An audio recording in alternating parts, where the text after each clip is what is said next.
Alors quand on le dit comme ça paraît des lieux communs, c'est-à-dire ce que n'importe qui pourrait dire. Mais on a une vision, et c'est là où je reviens également sur le profil. Oui. Pourquoi on s'est engagé en politique? Parce qu'on considère qu'on a essayé jusqu'ici qu'avec des politiciens purs. C'est-à-dire les politiciens professionnels. Professionnels, bon voilà, c'est vous qui le dites. Ouais. C'est-à-dire des gens qui ne font pas autre chose que la politique. Mais pourquoi, pour une fois, on n'essaierait pas de tester? Alors, j'ai parlé avec un responsable politique il n'y a pas longtemps, il a utilisé un terme que j'aime bien, il a dit les technopolitiques. Il y a les technocrates. On dit que les technocrates ne peuvent pas gérer parce que ceci, cela, etc. Et qu'il faut faire de la politique pour gouverner.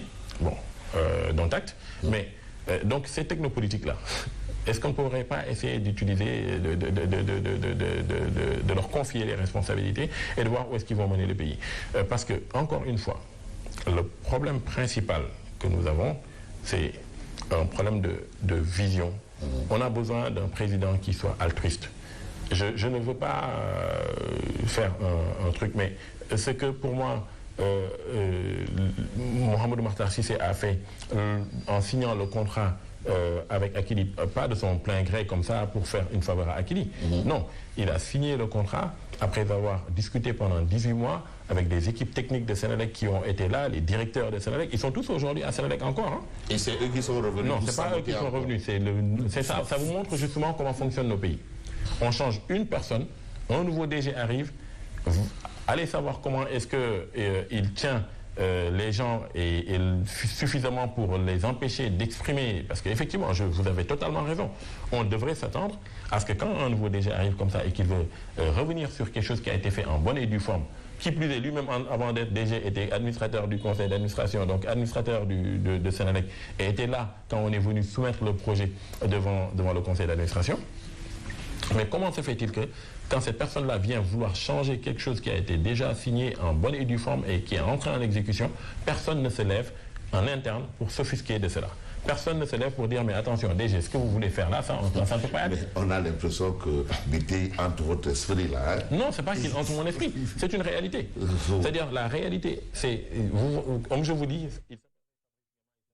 comment que je le nommerai. Oui. Et la réalité, c'est ça. C'est pas autre chose. Donc, encore une fois, je dis que je revenais sur l'exemple de Mohamed Makhtar Cissé. Parce que c'est ce que j'appelle de l'altruisme patriotique. Le patriotisme, ce n'est pas un mot comme ça qu'on sort, etc. Non. Si on veut développer ces pays-là, quand on voit qu'il y a des Sénégalais qui ont le talent, moi je vais plus loin. Moi je dis, même si les Sénégalais n'ont pas le talent, il faut leur donner. Et on les accompagne jusqu'à ce qu'ils sachent faire. Parce qu'il n'y a que comme ça qu'on va avoir de l'expertise.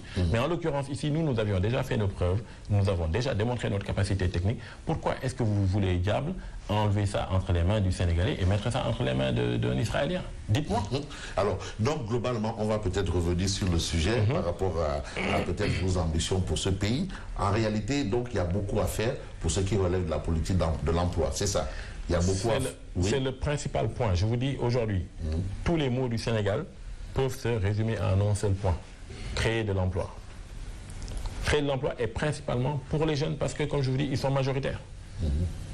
Vous voyez des gens prendre des filières, ils vont tout le monde fait l'enseignement général, puis après l'enseignement général, les gens sont orientés, parfois à l'UVS, parfois dans les facultés en présentiel, etc. Et les gens vont dans des filières sans issue quasiment parfois. Rien qu'hier, je discutais avec un jeune qui m'envoie un CV en me disant oui, on m'a orienté vers ça, mais bon, finalement, je ne sais même pas où est-ce que ça va mener, etc. Et ça pose un problème. Nous devons repenser complètement tout le système. Déjà. Donc vous êtes un anti-système. Non, c'est pas. Non, c'est pas être anti-système. Non, ça c'est pas être à la mode. Et ça, il faut arrêter de dire. Ça, vraiment, il faut que les gens sortent de ces trucs-là. Le système sénégalais n'est pas si mauvais que ça. Mais encore une fois, il y a des choses à revoir. Mais les politiciens professionnels, qu'ils laissent un peu la place aux technopolitiques. Oui, bah, qu'ils la laissent. S'ils ne la laissent pas, ou à ceux qui ne sont pas des politiciens professionnels. Non, mais s'ils ne la laissent pas, les technopolitiques n'ont qu'à se faire la place eux-mêmes. Ah, d'accord. C'est comme ça aussi que ça marche. Hein. C'est-à-dire, il faut que, pardonnez-moi l'expression wolof, mais il faut que c'est-à-dire, il faut que vous ayez le courage de vos ambitions. D'accord.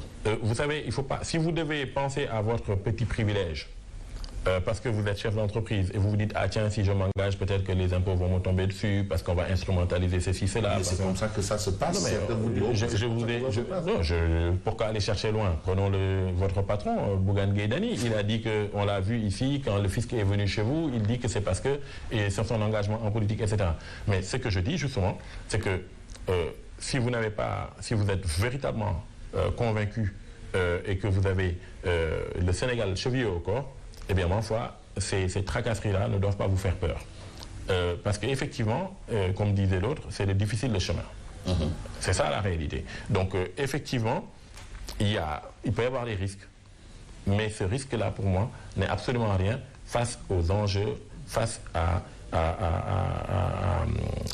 l'exigence d'engagement que nous avons pour le Sénégal, pour les jeunes Sénégalais, parce qu'encore une fois, je ne peux pas comprendre, nous, qu'on soit là et qu'on pense pouvoir avoir des solutions et qu'on reste dans notre coin parce qu'on se dit on a peur de s'engager et d'essayer de proposer nos solutions parce que si on le fait, telle chose nous arriverait. Le fisc va vous tomber dessus. Mais aussi, parfois aussi, le fisc ne tombe pas dessus sur quelqu'un dans le vide aussi. Non, absolument, vous avez raison. Vous avez absolument raison. La question, ce n'est pas ça. Je le dis justement parce que les gens disent, entre autres, il n'y a pas que le fisc. Il y a plein de choses qu'on vous dira. Si vous vous engagez parce que vous êtes chef d'entreprise, telle ou telle chose peut vous arriver. Vous n'avez plus de marché, par exemple. Non. Entre autres, on vous dit ça. Mais oui, mais tout ça, ça peut arriver. Exactement, pour donner un exemple. Vous avez raison, ça peut arriver. Mais je dis. Mais ça peut être un procès en sorcellerie aussi, hein, parce que quand même, il ne faut pas aussi être un homme politique pour que quand on vous refuse des choses, il faut dire que c'est parce que vous faites de la politique. Absolument, je suis totalement d'accord avec vous. Et je suis totalement. Il ne faut pas politiser tout. Tout, voilà. Il ne faut pas qu'à chaque fois qu'il y a quelque chose qui arrive, on dise oui, c'est parce que je fais de la politique qu'on met des bâtons dans les roues, etc. Mais ça, il faudrait le dire plus aux gens qui le disent souvent qu'à nous. Nous, on n'a pas. Mais oui, mais comme c'est une affaire de politiciens professionnels jusqu'à l'heure, donc on peut peut-être suspecter que c'est ça un peu qui se passe. Des suspicions. Mais en matière de liberté, pour ceux qui relèvent des libertés, parce que un pouvoir, c'est un tout, hein, des libertés. Aujourd'hui, ceux qui disent que vraiment il y a un recul au plan démocratique au Sénégal, vous acquiescez? Est-ce que vous ne considérez pas que, bon, ben, ils sont dans de la, excusez-moi de l'expression, de la démagogie gratuite? Non, ce n'est pas de la démagogie. Vous savez, je pense qu'il faut respecter les opinions des gens. Chacun... Mais c'est ce qui se fait. Oui, oui. Donc chacun... Oui, c'est pour ça. On est dans un pays libre où les gens sont libres justement de dire ce qu'ils pensent. Les Sénégalais sont libres de penser que... Certains, en tout cas, sont libres de penser qu'il y a un recul démocratique. Certains sont libres de penser que l'état de droit est menacé ou qu'il est déstabilisé. Et vous pensez quoi? Non, moi personnellement, en ce qui me concerne encore une fois, je pense que ce n'est pas tant le système. Vous avez beau, j'ai entendu certains dire oui, il faudrait rendre la justice plus indépendante, sortir le lien qu'il y a entre comment on appelle ça, entre le Conseil supérieur de la magistrature et le président de la République, etc. Il faudrait le changer, il faudrait mettre en place le Conseil supérieur de la justice, tout ça, j'ai entendu ça. Eh bien, moi je pense que plus que l'organisation, parce que tout système est perfectible, il y a toujours moyen d'améliorer l'organisation. Mais de mon point de vue, c'est peut-être plus du côté des hommes qu'il faudrait regarder. Parce que vous avez beau mettre le système que vous voulez en place, si vous mettez des hommes qui sont faillibles, eh bien, vous aurez toujours des difficultés.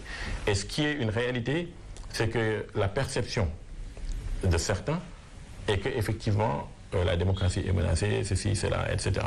Et dès lors qu'il y a une partie de la population qui pense ainsi, moi je pense que la moindre des choses, c'est de leur prêter une oreille attentive et de voir comment est-ce que, parce qu'il y va aussi de l'image du Sénégal. Moi, je suis pour qu'on préserve la paix au Sénégal, parce que sans paix, on ne peut pas faire cette émission, sans paix, on ne peut pas vaquer à nos occupations, sans paix, il n'y a pas de développement. Donc, tout quoi qu'il en coûte pour maintenir la paix, moi, je pense qu'il faut payer le prix pour que la paix soit maintenue. Maintenant, il faut aussi être attentif aux lanceurs d'alerte et aux gens qui nous disent attention, là on est en train d'entrer sur un terrain glissant. Que pense Amadou Ly Akile de l'affaire Ousmane Sonko? Je n'en pense absolument rien du tout. Vous n'avez même pas un point de vue à donner? Aucun point de vue à donner. Vous ne pensez pas que voilà un homme, parce qu'il a des ambitions politiques, qui se retrouve dans cette situation? Je n'ai aucun avis là-dessus. Alors, Amadou Ly, un dernier mot? À part vous remercier et dire aux Sénégalais que l'élection présidentielle de 2024 est une formidable opportunité. Parce que pour la première fois, nous allons avoir en principe une élection où le président sortant n'est pas candidat Et donc, il s'agit, on a une expression qui dit que les Sénégalais ne savent pas élire, ils savent enlever quelqu'un. Eh bien, moi je pense que c'est l'occasion de choisir et d'élire. Et donc, j'invite les Sénégalais à regarder les profils.